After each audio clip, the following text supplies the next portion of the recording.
Welcome everybody to the nationwide prayer campaign to end abortion forever. We are back again today, and we have the power of prayer, and prayer moves God's heart. Today we have Eric Scheidler, and he will be speaking. He's the executive director of Pro-Life Action League. So let's get on with the prayers. Thank you very much.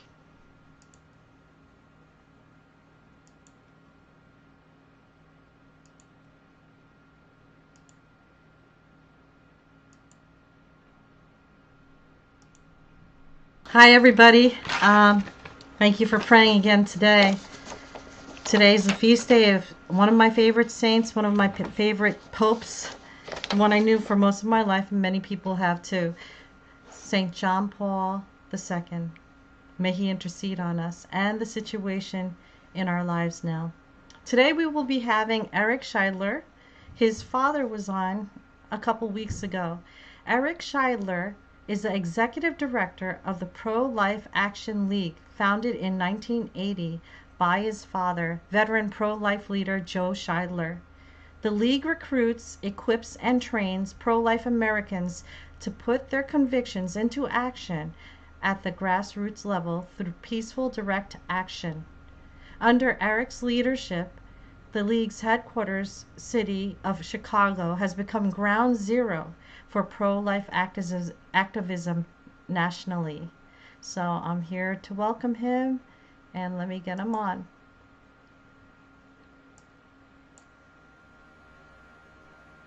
Hello. How do you do? How are you doing? Doing great. I'm glad that you're here with us today, and Sure. I'll let you have the floor. Well, I've been asked to come out today and talk about the pro-life movement and what I can offer and share with everybody today. And I thought that at this time, especially with an important election coming and with the aftermath of that election coming as well, that it would be a good time to talk about how we can most effectively share the pro-life message. Uh, in my experience, most pro-life people, the kind who would log in for a prayer campaign like this, the kinds who would come out to a 40 Days for Life vigil, like the hundreds of vigils taking place right now, those who would join a Facebook group about the issue, they want to share the message. They want to share what they know to be true. And this is especially true for Catholics, because we enjoy, I think, a particularly deep understanding of why abortion is so wrong. There's a passion there to share the truth that we've discovered. But in order to do that, in order to effectively share the pro-life message, we really need to have three things. There's three keys to sharing the pro-life message. Number one, I think this afternoon we've already accomplished, and that's prayer.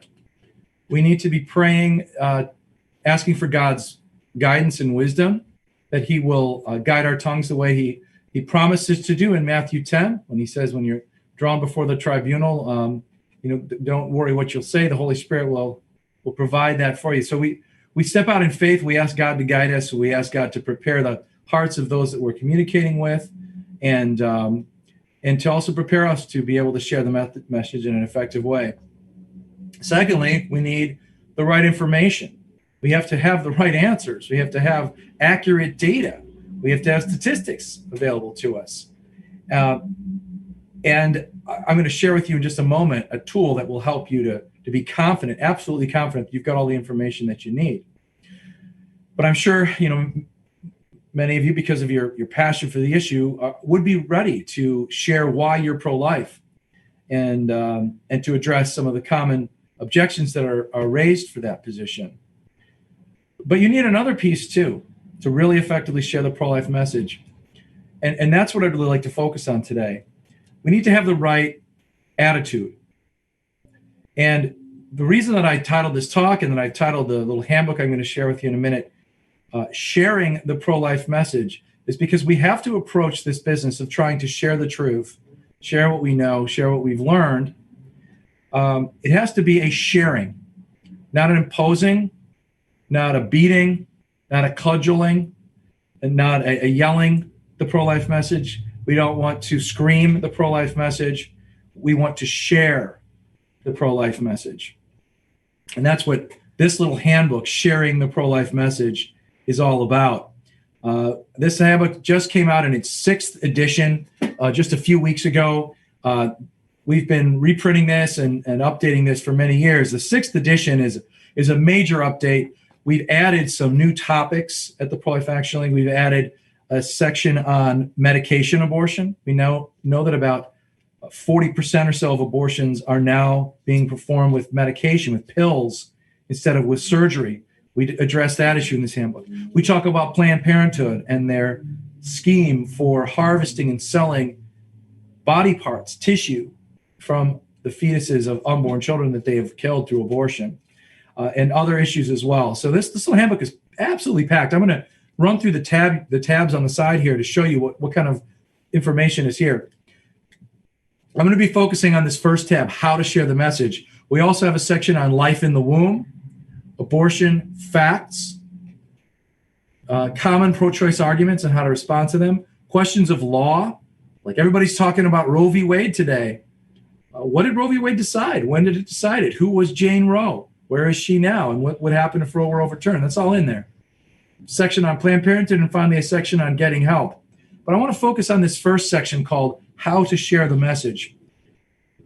Because if we don't share the message in an effective way, it won't matter if we know how many abortions took place in the first trimester last year. It won't matter if we can tell somebody what Planned Parenthood's share of the U.S. abortion market is. It won't matter if we can offer detailed description of how abortion was made legal through Roe v. Wade if we aren't speaking in a way that people can receive. So I'm just going to kind of run through some of my my top 10 guidelines for sharing the pro-life message that I've learned over the years. And I'd like to share kind of a story with you to illustrate the importance of this approach. A few years ago, I was at a protest, and that's what I do. I organize protests, and I help others to do the same, provide signage and tools and techniques and advice on dealing with cops and dealing with the public and getting the media and all that stuff. We were at a protest at a swanky private club in downtown Chicago, and this was a fundraiser for the National Abortion Rights Action League, a NARAL Pro-Choice America. Their guest was Kathleen Sebelius, who at the time was the head of the Department of Health and Human Services. She was responsible for implementing the Obamacare rules, including rules that force employers to provide contraceptives and abortifacient drugs and other pro-abortion provisions. So we were there to protest this abortion group and their very pro-abortion HHS director that they were honoring and raising funds with that day. And while we were there, we were right outside the entrance of this private club. We had our signage, we had victim signs showing what abortion does to these unborn children, and we were passing out literature. Now, lots of passersby welcome the opportunity to hear our message and take our literature, but the guests at this meeting were absolutely not interested in taking any literature from us and having anything to do with us. They just would get out of their taxis and Ubers and just shoot right through the doors, just running through the gauntlet. But there was one woman who stopped before she entered the building. She kind of came over to where we were. The security guards had set up this sort of barricade, and so we were a few feet away from the door with our signs. And she said, I want you to know that abortion is a horrible decision, but what?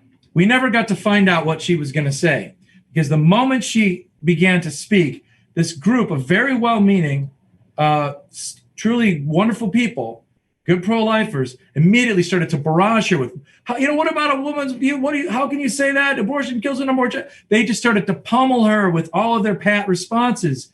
No one took a moment to listen to her. And I tried to walk up to her and say, hey, I'm really interested in what you said. You seem to be saying, she said something like abortion is a last resort. And I wanted to know why she was saying like that. If abortion's okay, why would it be a last resort? Why not a middle resort or even a first resort? I wanted to know more, but I could never find out. The security guard came by, whisked her in the building, and that was the end of that conversation. And I was heartbroken because I thought, we just lost a really great opportunity. Imagine if instead of immediately starting to just pound this woman with slogans that they weren't even thinking about, instead everyone had been quiet and let her speak for a few minutes. and then had the patience to let just one person talk. What a difference that would have made.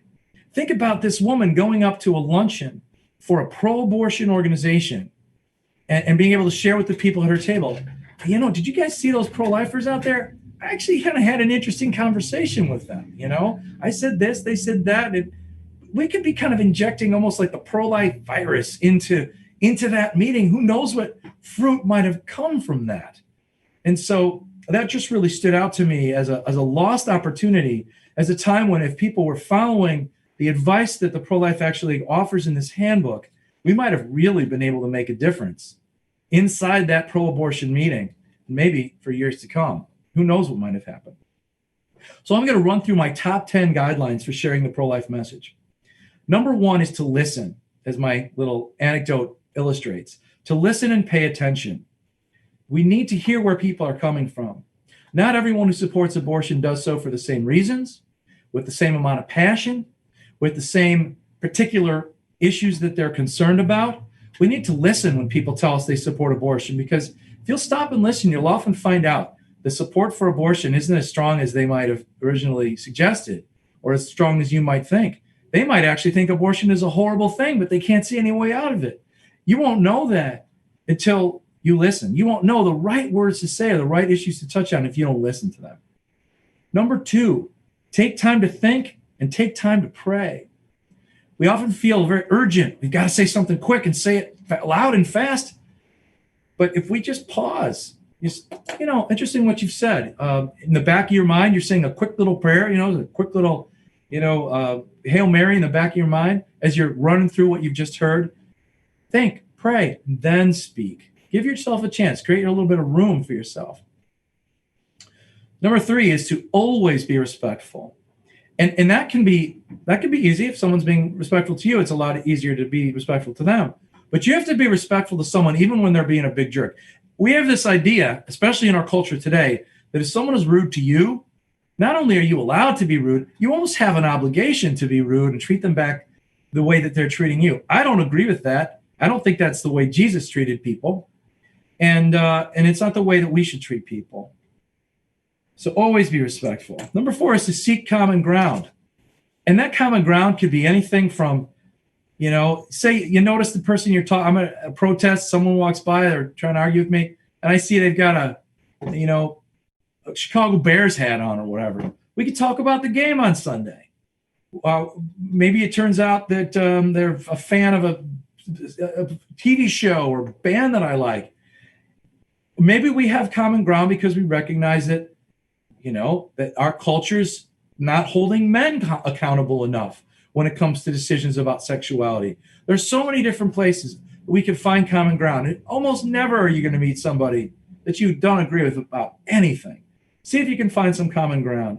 Maybe that's a way to kind of put a pause on the abortion discussion and talk about that other thing. I remember being at a protest in Baltimore one time, talking to these two sisters. And for a while, we started to just talk about windmills. They hated windmills. I hate windmills too. I think they're all like space aliens. They're ugly and sort of make a landscape look like it's from a science fiction film. So we talked about that for a while, and then we got back to the abortion issue.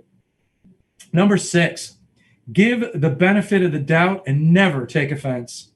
So if somebody says something and they're wrong about it, you don't accuse them of lying. You suggest that they could use some more information. You always look at the words they say in the best possible light. And if someone is rude to you, or if someone attacks you, if someone questions your intelligence or whatever, you just ignore it. You never, ever take offense because it doesn't do you any good. You don't get anywhere by saying, I can't believe you said that to me. You might be right that they were treating you wrongly, but you have to let that go.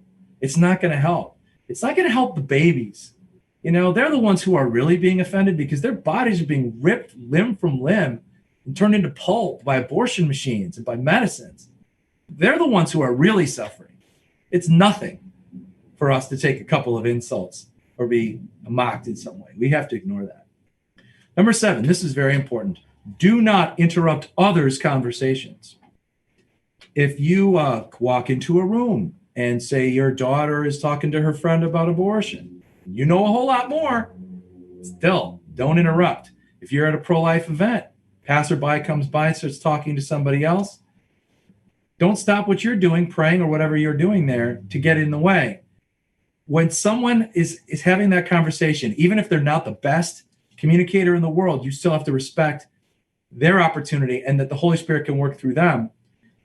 The person on the other side, the pro-choice person they're talking to, they're going to feel attacked and ganged up on if all of a sudden they're circled by a ring of pro-life people, all very well-meaning, thinking each of them has the real answer. Got to have the patience and self-control and trust in God to stand back and let someone else have a conversation. Number 8, pick your battles and keep it simple.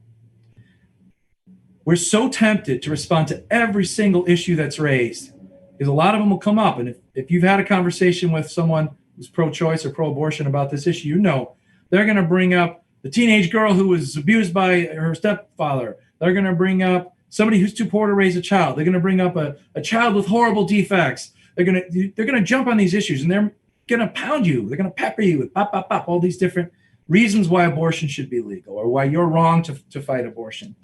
You can't possibly address everything. You have to pick your battles. Pick one.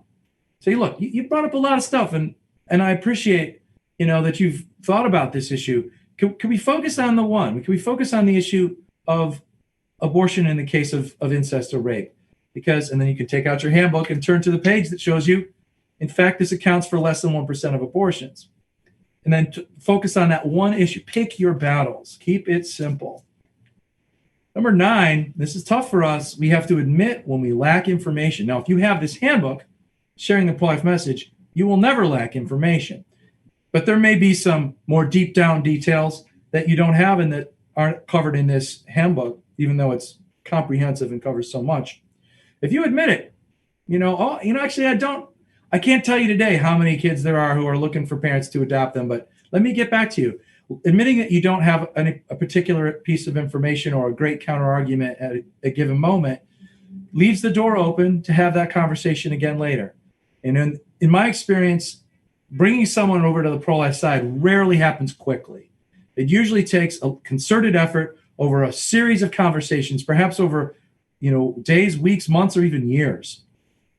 And number 10, related to my previous point, always leave the door open. So often I've had pro-life folks come up to me wanting to share an experience they've had talking to somebody, and they'll use the phrase, that really shut him up. I said, thus and such, and that really shut him up. I hate to hear that. My heart sinks when I hear somebody tell me that they said something that owned someone or shut them up. Because it could be that maybe you said something really brilliant, really clever, really got them thinking. It could also be that they found you to be so belligerent, so unreasonable, so unwilling to listen, so confrontational that they just stopped engaging with you. They gave up because you were not being a fair, reasonable person, or you weren't at least looking that way to them. Our goal should not be to shut people up. It should not be to say the one thing that makes them hang their head and walk away, because it could be they're walking away because you were not approachable, you were not reasonable, you were not showing the face of Christ to them, despite all of your best intentions. So always leave that door open for further conversation. If we approach the pro-life, sharing the pro-life message in this way, following these tips, being humble, but also having a lot of knowledge, being willing to engage and willing to take time with people and show them that we really care about them, that's the only way that we'll ever be effective. That's the way we'll be effective in a way that's truly permanent. Because at the end of the day, what the pro-life movement is really about it's not about argument. It's not about who has the right information. It's about building relationships. The heart of it all is the relationship between mother and child. That's why the devil wants to promote abortion so much. The most fundamental relationship in human life is the relationship between mother and child. Think about that. And we are so intimately linked to our own mothers, every one of us, that we spent 9 months of our lives literally inside our mother's body. That's a symbol, a sign to us of the kind of intimacy God wants with each one of us, to be totally inside of each other. All right, so that's where we start. And we have to have the same attitude towards the people that we're talking to. We want to have a relationship with them. We want to bring them around to the pro-life side, not to score points, not to win victories, not to be able to brag and boast about it, but because we love them and want them to know and live by the truth. That's what it's really all about. Sharing the pro-life message is ultimately about sharing ourselves, sharing the Holy Spirit that's been given to us, sharing the love of God so that that love will spread around the world. Thanks so much for the opportunity to share these ideas with you today. Well, Eric, I have to tell you, that was brilliant. That was beautiful. Thanks. Thank you so much for sharing. It's the atmosphere nowadays that should apply to all the discussions that come nowadays. There's too much hate, and Yeah. I have to tell you that you're modeling it on Jesus's behavior. He sat with them. He talked with them. Yeah. He always embraced them when everybody else who were holy wouldn't. Yeah. We often think we're allowed to be rude and obnoxious because Jesus was rude and obnoxious to somebody, but Jesus saved the fire for the religious people. It was the Pharisees, the scribes, the Sadducees, the holy people, the pious people were the ones that Jesus was hard with. It was the sinners, the centurion, the woman at the well, the woman taken in adultery, the woman with a hemorrhage, the lepers. They were the ones that Jesus was always very tender and kind with. And we have to be exactly the same way to anyone who is away from the love and protection of God, to draw them back into the human family. I totally believe that message. In fact, when everybody's going up against authority, they're forgetting that message and they think that they're over the authority. How could people who might be bishops or, of high level in our church accept when you slander them in front of everybody? That's not the approach. The approach is everything, and Yeah. it is respect, and respect them as a human being. I'm not just talking about bishops and priests, everybody. Sure. And that's how you win hearts. Could you That's right. could you put your book up? Sure. The handbook? What This is repeat? sharing the pro-life message, and you can get this at prolifeaction.org. Just click on the store, and it's just $5 shipped to you. That includes shipping, and we have bulk orders available if you want to get this for your school, your church community. We've got much cheaper if you buy it by bulk, but $5 for a copy of this handbook, and it's just absolutely packed with information. I mean, it's just amazing. We got pictures in here. We got data of all kinds. It's a really great handbook. So there are people that belong to groups. I suggest that you get your group to get a copy each. Maybe, you talk about it with each other once you get it. But I think you could also copy that onto our whole entire life, how we approach people. Sure. Thank you so much, Eric. God bless you. God bless your work, you and your dad and the whole entire Pro-Life Action League. Thanks for the opportunity. God bless you all. Thank you. Bye-bye. Good night.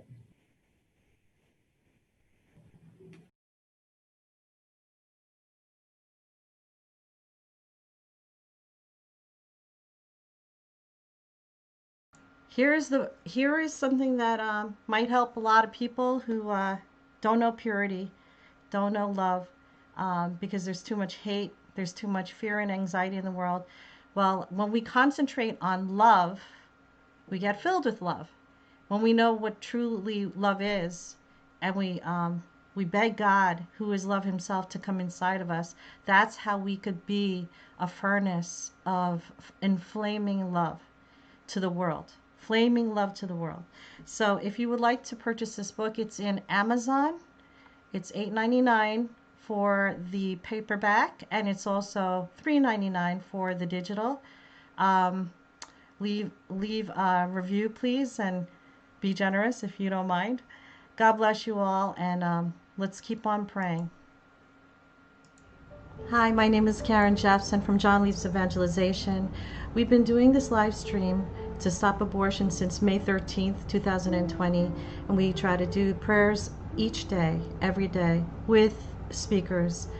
If you would like to donate to this worthy cause to stop abortion, something that is righteous in the eyes of God, please donate to us at johnleaps.com, johnleaps.com, or call 800-313-6933. We could really use it, and we thank you very much. God bless you all.